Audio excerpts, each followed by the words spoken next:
Welcome to CoreLogic's housing market update for September 2024. The pace of value growth continued to cool through the final month of winter, with CoreLogic's National Home Value Index rising by 0.5%. This was the 19th straight month of rising values at the national level, but the rate of growth is clearly slowing and now less than half the rate recorded at the same time last year. At a high level, there's still more demand for housing than available supply, but the flow of advertised supply and demand are becoming increasingly balanced. Supply levels vary markedly from region to region, with total listing numbers in Melbourne now almost 30% above the previous 5-year average, while total listings in Perth and Adelaide are tracking close to 40% below the 5-year average for this time of the year. Capital growth across the cities remains diverse, but continues to be led by the mid-sized capitals, where values are rising at 1 to 2% each month. The monthly pace of gains across Sydney has slowed to 0.3%, while Melbourne, Hobart, Canberra and Darwin all recorded a monthly decline in home values. The quarterly trend rate of growth eased in most capital cities through winter, which can be attributed to a combination of seasonality, but also worsening affordability constraints, persistently low sentiment, and lower borrowing capacity.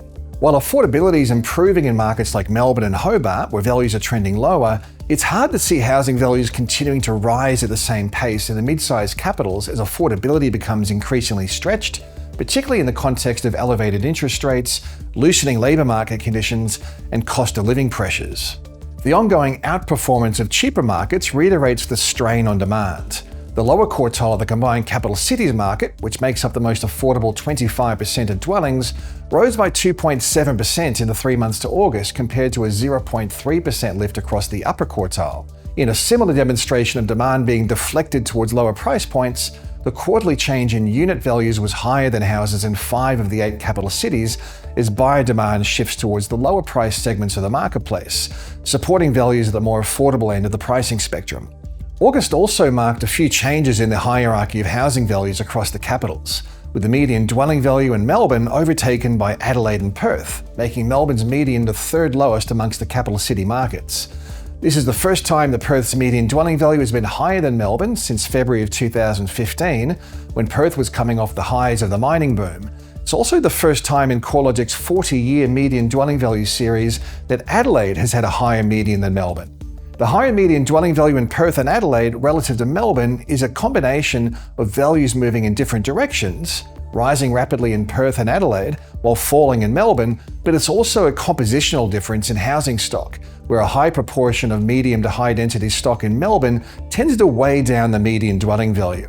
In Melbourne, about a third of homes are units compared with about 16% of homes in Perth and Adelaide. Switching focus to the rental sector, relief for renters is in sight as growth slows to a halt. Our national rental index was unchanged for a second consecutive month in August, and rents declined in Sydney for a second consecutive month. While rental trends are typically softer through the middle of the year, the annual growth trend is also showing a consistent slowdown in rental rises. Nationally, rent values are up 7.2% in the year to August, which is still more than twice the pre-COVID average, but it's the lowest annual growth rate since May of 2021. Annual rental growth is now slowing in every capital city market except for Hobart, which is coming off a dip in rent values through 2023. The slowdown in rental growth is attributable to a combination of supply and demand factors. On the demand side, net overseas migration has dropped, with ABS data showing a decline from 165,000 in the March quarter of 2023 to 107,000 in the December quarter, and overseas arrivals data is pointing to a further fall in international student arrivals. Additionally, the latest RBA reporting on average household sizes shows a slight uptick, suggesting share housing or multi-generational family homes may be back on the rise in response to higher rents. On the supply side, investor trends vary from state to state, but nationally investor loans secured were up 10.7% in the year to June. Dwelling completions remain an issue, with a strained construction sector keeping a floor under both rent and purchase prices. Looking forward, the national housing market should continue to see modest value increases through to the end of 2024. While there's a clear slowdown in growth, housing values are underpinned by a longer-term lack of new supply, which has been exacerbated by ongoing constraints in the residential construction sector. The latest statement of monetary policy from the RBA highlighted that finishing trades are in short supply, and the public infrastructure pipeline is creating greater competition for labour and input materials, especially across the multi-unit sector. Tight job markets continue to support mortgage servicing. However, a more substantial loosening than expected in labour markets remains a key risk for housing values. Tax cuts and energy rebates are improving household finances, but they may not necessarily translate to a boost in home buying.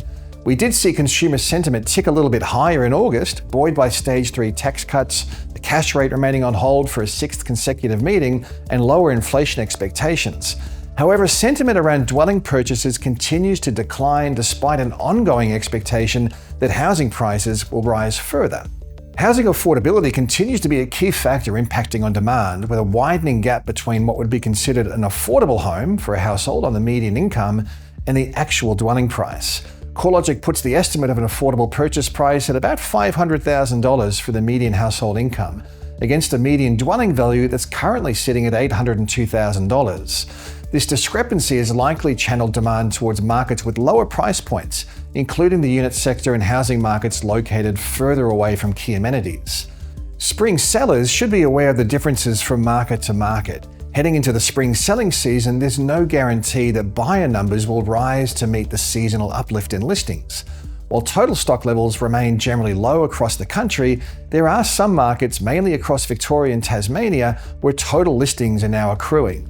In such a varied market, those looking to buy or sell this spring should be conscious of local conditions, such as the number of properties currently on the market, the amount of time properties take to sell, auction clearance rates, and price movements.